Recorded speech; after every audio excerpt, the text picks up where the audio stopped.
प्यारे दोस्तों, आज हम आपको एक ऐसा दर्दनाक वाकया सुनाने वाले हैं जिस वाकये को सुनकर आपकी रूह कांप जाएगी।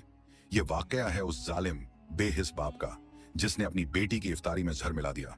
लेकिन इससे पहले एक ऐसा मंजर रोनुमा हुआ जिसे देखकर हर चीज सहम गई। आखिर उस जालिम ने ऐसा क्यों किया? यह वाकया आपको रुला देगा। इस वाकये को आखिर तक जरूर देखिएगा। भारत का एक गांव था जहां पर एक हिंदू शख्स रहता था। वह बहुत ही जालिम और बेरहम था। उसके घर के साथ ही मुसलमानों का एक घराना था। वह हिंदू शख्स मुसलमानों से शदीद नफरत करता था। उसे पसंद नहीं था कि कोई मुसलमान उसके करीब से भी गुजरे। इस गांव में और भी ऐसे बहुत सारे लोग थे जो ऐसी नफरत से गुजर रहे थे। उस हिंदू शख्स की एक बेटी थी जिसका नाम पूजा था। पूजा बहुत ही खूबसूरत थी, लेकिन अभी वह बच्ची थी। हिंदू शख्स जिसका नाम रामू था, वह बहुत ही सख्त तबीयत का मालिक था। मुसलमानों का घराना साथ ही था जिसमें अहमद बख्श अपने खूबसूरत घराने के साथ जिंदगी गुजार रहे थे। वह दिल के भी बहुत अच्छे थे। चाहे वह हिंदू शख्स रामू अपने दिल में नफरत रखता था, लेकिन अहमद बख्श के दिल में उसके लिए मोहब्बत थी। ये बात है उस वक्त की जब पूजा 5वीं जमात में पढ़ती थी। पूजा और अहमद बख्श की बेटी फातिमा एक ही क्लास में पढ़ती थी, जिस वजह से वह कभी कभार एक साथ ही स्कूल जाया करती थी। लेकिन ये बातें रामू को पता नहीं थी, क्योंकि उसे पता था कि अगर रामू को पता चल गया तो वह उसे जिंदा नहीं छोड़ेगा। रामू जब अपने काम पर चला जाता तो पूजा फातिमा के घर चली जाती। वह पूरा पूरा दिन खेलती रहती थी। इस तरह दोनों में दोस्ती काफी गहरी हो गई थी। कभी फातिमा पूजा के घर आती तो कभी पूजा फातिमा के घर जाती। लेकिन यह बातें रामू की नजरों से ओझल थीं। उसने कभी गौर नहीं किया कि कौन उसके घर आ रहा है और कौन जा रहा है, क्योंकि उसकी बीवी ने कभी उसे इस तरफ ध्यान देने ही नहीं दिया। उसकी बीवी को भी मुसलमानों से काफी मोहब्बत थी, क्योंकि अखलाक के अच्छे लोग थे। पूजा पूरा पूरा दिन फातिमा के घर रहती थी। फातिमा के जब घर वाले नमाज पढ़ते तो पूजा उनको एक तरफ बैठकर देखती रहती और दिल ही दिल में देखकर खुश होती रहती थी। वह डरी और सहमी रहती थी। फातिमा उसे कहती कि तुम इतना डरी क्यों रहती हो? अब तो तुम्हारे अब्बा नहीं है ना, तुम हमारे घर में हो, तुम जो चाहे कर सकती हो, डरने की कोई जरूरत नहीं। लेकिन वालिद का खौफ उसके दिल में था। एक दिन पूजा फातिमा से कहने लगी, ये तुम्हारी अम्मी अब्बू क्या पढ़ते हैं? फातिमा मुस्कुराकर कहने लगी, हम नमाज पढ़ते हैं। नमाज हर मुसलमान मर्द औरत पर फर्ज है। नमाज पढ़ने से दुआएं कबूल होती हैं। जो चीज अल्लाह से मांगी जाए वो मिल जाती है। फातिमा की ये खूबसूरत बातें पूजा के दिल पर असर करती थी। वो दिल ही दिल में नमाज के ख्याल सोचती रहती थी। एक दिन वो घर आई तो कहने लगी, अम्मी आपसे एक बात करनी थी। पूजा की माँ कहने लगी, हाँ बोलो बेटी, क्या बात है? अम्मी, फातिमा की अम्मी और अब्बू नमाज पढ़ते हैं, आप और अब्बू क्यों नहीं पढ़ते? जब ये बात पूजा के मुंह से निकली तो उसकी माँ ने मुंह पर हाथ रखा और कहा, बेटी ऐसा मत करो, आइंदा के बाद ऐसे अल्फाज मत निकालना, वरना तुम्हारा और मेरा जीना मुश्किल हो जाएगा। तुम्हें अपने बाप का तो पता है कि वो कितना गुस्से वाला है।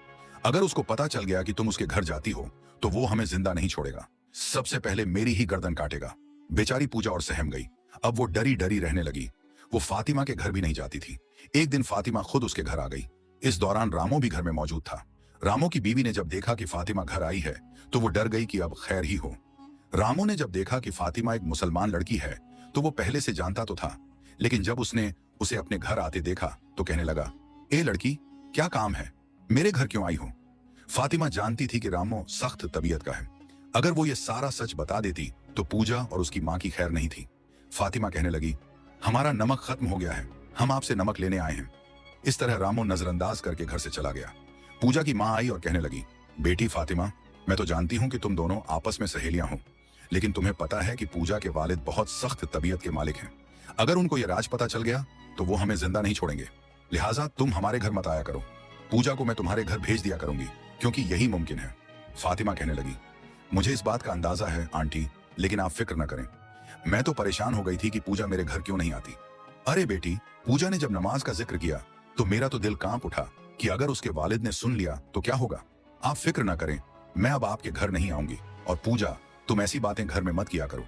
ये बातें सिर्फ मेरे घर में ही किया करो, क्योंकि वहां तुम महफूज रहती हो। पूजा को अब अपने घर से घुटन होने लगी थी। वो अब पूरा पूरा वक्त फातिमा के घर गुजारती थी। रामो को इस बात का पता चल चुका था। रामो कहने लगा, ए पूजा की माँ, तुम्हें कितनी बार मना किया है कि लड़की को उन मुसलमानों के घर मत भेजा करो। तुम मेरी बात को क्यों नहीं समझती? कल को कुछ ऐसा वैसा हो गया तो मुझ पर गिला मत करना। पूजा की माँ कहने लगी, आप तो ऐसी ही क्या क्या सोचते रहते हैं। वो एक ही क्लास में पढ़ती हैं, क्या हो गया अगर बच्चियां आपस में मिलती हैं? अरे नहीं, तुम्हें पता नहीं कि मुझे मुसलमान एक आंख नहीं भाते। तुम क्यों नहीं समझती मेरी बात? अरे छोड़िए, आप कैसी फिजूल बातें लेकर बैठ गए।